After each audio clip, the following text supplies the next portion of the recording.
49 అంటే సంతానం, 49 అంటే సంతోషం. 39 ఆంధ్రప్రదేశ్, తెలంగాణ. నమస్తే రమగారు. నమస్తే జయ. రమగారు, మనము పూజా మందిరంలో దేవుని యొక్క ప్రతిమలు పెట్టుకుంటాం, ఫొటోస్ అని, లేకపోతే చిన్న చిన్న విగ్రహాల రూపంలో పెట్టుకుంటాం, మట్టి విగ్రహాలు, రాగివి, కంచువి అట్లా పెట్టుకుంటాం కదా. వీటికి ఒక ఆర్డర్ ఉంటుందా? అంటే ఫస్ట్ ఈ విగ్రహం పెట్టుకోవాలి, వరుస క్రమం అట్లా ఏమన్నా ఉంటుందా రమగారు? అవన్నీ పర్సనల్ థింగ్స్.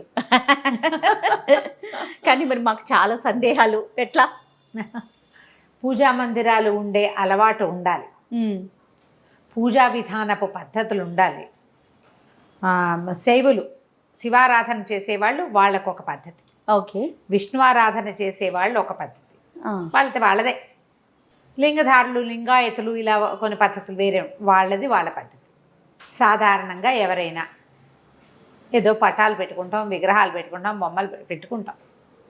పాతకాలపు విధానాలు వేరు కదా. ఇప్పుడంతా మనం ఏంటంటే ఒక పూజ గది ఒక చక్కగా పెట్టుకోవటం, మన తాలూకు టేస్ట్, మన భక్తి, మన టేస్ట్, మన అభిరుచి ప్రతిబింబించేలాగానే పూజా మందిరాలు అవి ఇవి ఉంటున్నాయి. అవునవును కదా.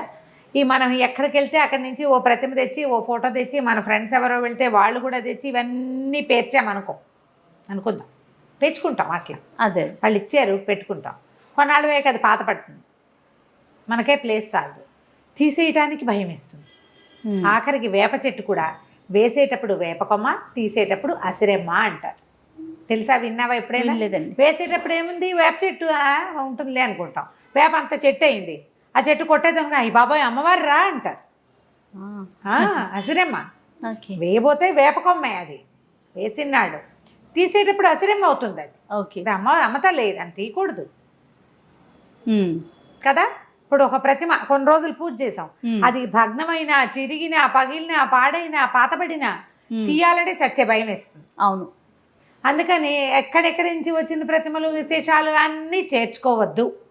మొదట సరిపడా మీకు అలవాటుగా ఏ దైవాన్ని పూజించుకుంటారో ఆ దైవం తాలూకు ప్రతిమలో, ఫోటోలో ఏవైనా పెట్టుకోండి. ఈ ప్రతిమా విశేషాలు అవి పెట్టడానికి కూడా లోహంతో చేసిన ప్రతిమలు, మట్టితో చేసిన ప్రతిమలు రకరకాలు ఉన్నాయి కదా. వెండి, బంగారు, కంచు, ఇత్తడి, పంచలోహాలవి ఇట్లా ప్రతిమలు పెట్టుకుంటారు. ఈ ప్రతిమ ఇంతకు మించి ఉండకూడదని ఒక పరిమాణం చెప్తారు. ఆ ప్రతిమ కూడా బోల్ ఉండకూడదు, హాలో ఉండకూడదు. హాలోగా ఉన్నది పనికిరాదని కొన్ని చోట్ల చెప్తారు. మనం ఎన్నని ఫాలో అవుతాం? నేను ఒకటి చెప్తా, ఆవిడెవరో అక్కయ్య ఇంకొక చెప్తారు, పెద్దక్కయ్య గారు, ఓ పెద్దమ్మ గారు ఇంకోటి చెప్తారు. వీళ్ళందరికీ మహాగురువు, మనమందరం ఫాలో అయ్యే మహానుభావులు ఇంకొకటి చెప్తారు. నీకొకటి బుద్ధిలో ఇంకొకటి ఉంటుంది, నీకు ఒక ఉత్సాహం ఉంటుంది, వాళ్ళు ఎవరింట్లోనో చూసి వస్తావు, అది పెట్టుకోవాలనిపిస్తుంది. అవును. అప్పుడు ఎవరిని ఫాలో అవ్వాలి తెలియదు, పెట్టుకున్నావు పోనీ. ఇవన్నీ సార్వజనీనమైన సంగతులమ్మా, ఎవరిని ఉద్దేశించినవి కాదు. ఎవరో వస్తారు, నా బొట్టు వాళ్ళే, అదేంటి అది అలా పెట్టుకున్నారు, ఇలా పెట్టుకోకూడదు కదా, ఇలా అవుతాయి అని చెప్తారు. నేనైతే ఎవరింట్లో చెప్పని చెప్తున్నా, మాట వరుస. అలాగే ఏదో తోచక మాట్లాడే వాళ్ళే చెప్పేసరికల్లా ఆ ముందు రోజు, ఆ వెనక రోజు ఏదైనా అయ్యిందనుకో, దాని మీదే లాగుతుంది. ఇది అక్కడికి కనెక్ట్ చేస్తూ ఉంటాం. అవును కదా. అవునండి. ఎప్పుడు కూడా ధర్మ సంబంధమైన వ్యవహారాలు ఒకటి నువ్వు గట్టిగా ఉండు, స్ట్రాంగ్, నా ఇష్టం, నాకు ఇదే ఇష్టం, నేను ఇలాగే చేస్తా, నాకు ఇదే నచ్చింది, నేను ఈ దేవుడినే పూజిస్తా, అది నా కృష్ణుడే ఇష్టం, ఇంతెత్తు కృష్ణ ప్రతిమే నేను పెట్టుకుంటా, నీ ఇష్టం.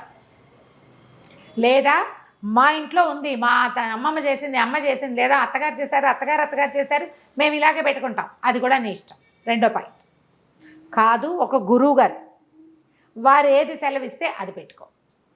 ఒక గురువు గారు, ఒకటి నువ్వు, రెండోది నీ పురాతనమైన మీ ఇంట్లో పద్ధతి, లేదా ఒక గురూజీ.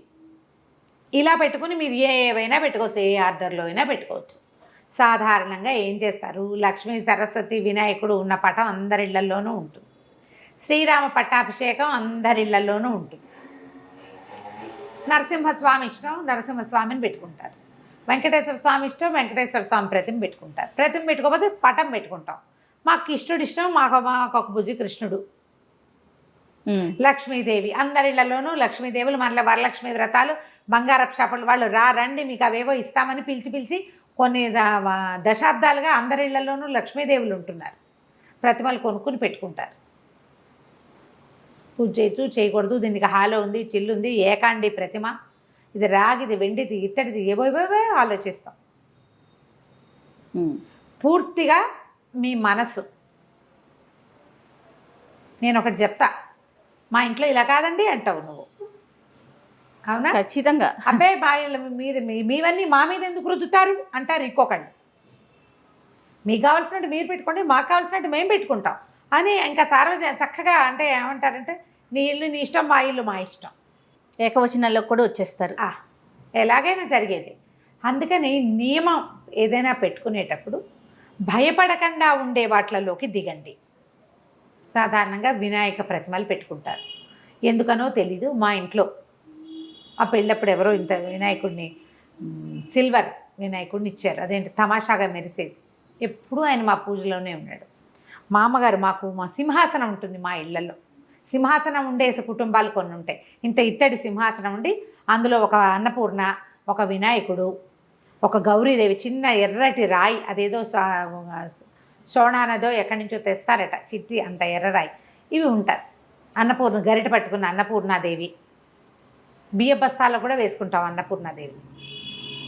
ఈ సింహాసనం ఉంటాయి. కొన్ని చోట్లేమో ఇలాగా ఒక దాంట్లో ఒకటి పెట్టి ఉన్నటువంటి బిద్దెలు, అరివేణాలు అవి ఉంటాయి చూడు, కుండలు, అట్లా దాన్ని ఏదో అంటారు, బుడ్లు ఏమంటారో కరెక్ట్గా దాని పేరు నాకు గుర్తు రావటల్లా. ఓ 4 ఉండాలి పూర్ణ కలశాలు. గంగాజలం పెట్టుకుంటారు కొంతమంది.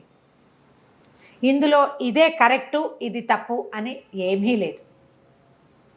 నేను చెప్పా కదా 3 పాయింట్లు, ఎవరైనా ఇదే చెప్తారు. సింహాసనంలో ఉండి ఆ వినాయకుడు ఉన్నాడు, ఈ తెల్ల వినాయకుడు ఈ వినాయకుడు కాకుండా నేను ఎప్పుడో ఆకుపచ్చ మన జేడు మరకత వినాయకుడు, ఎందుకు ఆయన ఆకర్షించాడు, ఒక చిన్న వినాయకుడిని తెచ్చిపెట్టుకున్నాం. మాకు ఒక పంచాయతనం ఉంది, అందులో గణపతి ఉన్నాడు. ఎంతమంది గణపతులు అయ్యారు? 4 అయ్యారు. మా మందిరం పెద్దది, ఎప్పుడో చూపించాం కదా చెక్క మందిరం. అయితే మొన్న ఎవరో అంతమంది గణపతులు ఉండకూడదుట అన్నారు. ఒక్కళ్ళని తీసి ఇట్లా బయట పెట్టలేకపోయాను జయ నేను. నేను నా సొంత సంగతి ఎందుకు చెప్తున్నానంటే, ఈ విషయంలో ఇలాగే ఉంటుంది. మనసొప్పలేదు నాకు మనసొప్పలే. మామగారు చాలా ప్రీతిగా ఇచ్చారు ఇది. ఇప్పుడు ఎక్కడ 30 ఏళ్ళైంది మా పెళ్ళైన సంవత్సరం. ఆ సింహాసనంలో ఉన్న ఆ వినాయకుడు, రాతి వినాయకుడు, ఆయన్ని తీబుద్ధిగాల పంచాయతనం మావారు పెట్టుకున్నారు. ఆయన దేవుడు, ఆయన మనం ముట్టుకోకూడదు. నేను తెచ్చుకున్న ఆకుపచ్చ వినాయకుడు అంటే నాకు ఎంతో ఇష్టం.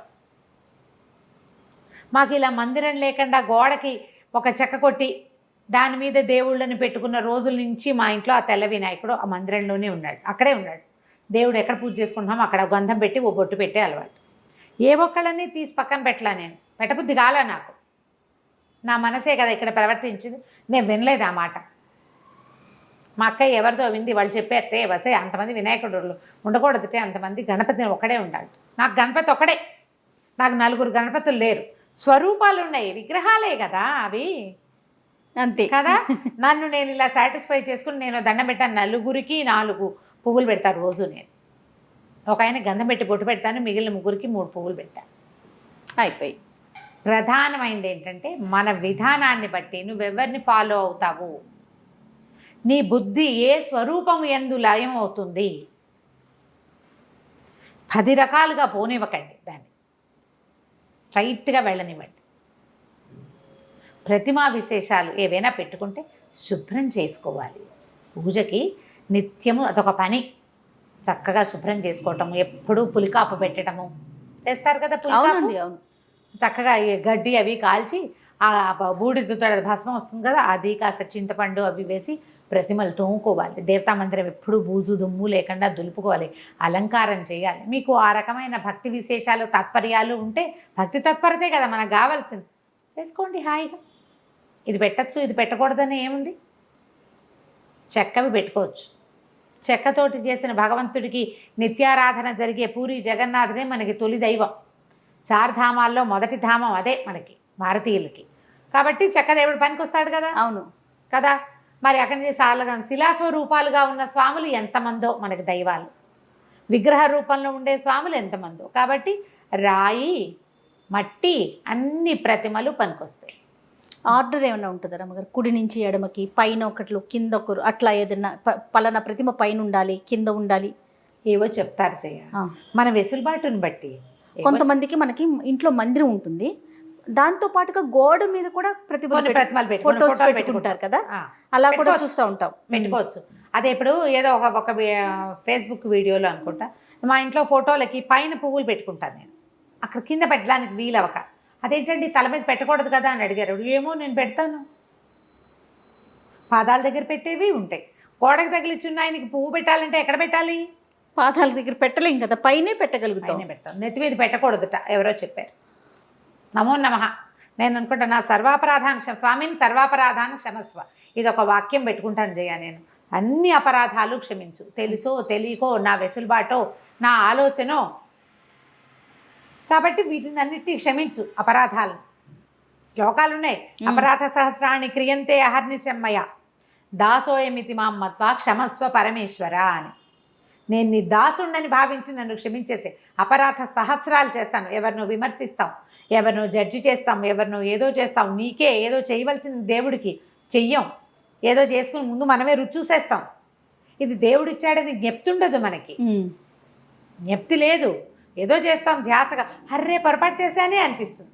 ఒక క్రియ ముందు గంధ పెట్టవలసిన చోట ముందు కుంకం పెట్టేస్తాం, ఏవో చేస్తాం. ఒక లైన్ ఉంది, ఆర్డర్ ప్రకారం పోము. ఉపచారాలకి ఆర్డర్, దేవుళ్ళ అరేంజ్మెంట్కి ఆర్డర్ అనుకోకండి. ప్రతిమా విశేషాలు మీ ఆ వెసులుబాటుని బట్టి, మీ మందిరాన్ని బట్టి, మీ భక్తిని బట్టి పెట్టుకోవచ్చు. దాని మీద ఏం పెద్ద ఆలోచించదు. ఒక వినాయకుడు తొలి పూజలు అందుకుంటాడు, మనకు లెక్క కదా. అట్లా ఏదైనా ఒక మొదట చేసేటప్పుడు వినాయకుడికి దండం పెట్టుకుంటాం, ఓ వినాయక ప్రతిమ పెట్టుకోండి. లక్ష్మీ పూజ మనం చేసుకోవాల్సింది, లక్ష్మిని పెట్టుకోండి. మీకు విష్ణువు ఇష్టమో, శివుడి ఇష్టమో, మీకు ఏ ప్రతిమా విశేషం మీద ఆసక్తిగా ఉంటుందో పెట్టుకోండి. ఆ అర్చన చేసేటప్పుడు షోడశోపచారాలు ఒక లైన్ చెప్పబడ్డాయి కదా, ఆ లైన్ చేసుకోండి. టోటల్గా నాకు ఈ వీడియోలో అర్థమైంది ఏంటంటే రమ్మగారు, మీ ఇంట్లో ఎలాంటి ఆచారం ఉంటుందో, ఎలాంటి సాంప్రదాయం ఉంటుందో అది ఫాలో అవ్వండి, అంతేనా రమ్మగారు? లేదా మీ మనసుకి ఏది నచ్చితే అది, లేదా ఒక్క గురువు ఒక్కరు ఎప్పుడు కూడా, అంతేగాని ఆర్డర్ విషయం మీరు చెప్పట్లేదు. సంతోషం. అంతే కదా రమ్మగారు. మరి ఇప్పుడు మీది ఒక పద్ధతి, మాది ఒక పద్ధతి. నేను అదే చెప్తున్నా, మన సాయి వాళ్ళది ఒక పద్ధతి. పద్ధతి చెప్తే ఎలా కుదురుతుంది? అంతే కదా, నేను ఒక పద్ధతి. ఇప్పుడు మనం ఇక్కడ ముగ్గురు ఉన్నాం, ముగ్గురిది 3 పద్ధతులు కదా. రైట్. నమస్తే రమ్మగారు. నమస్తే.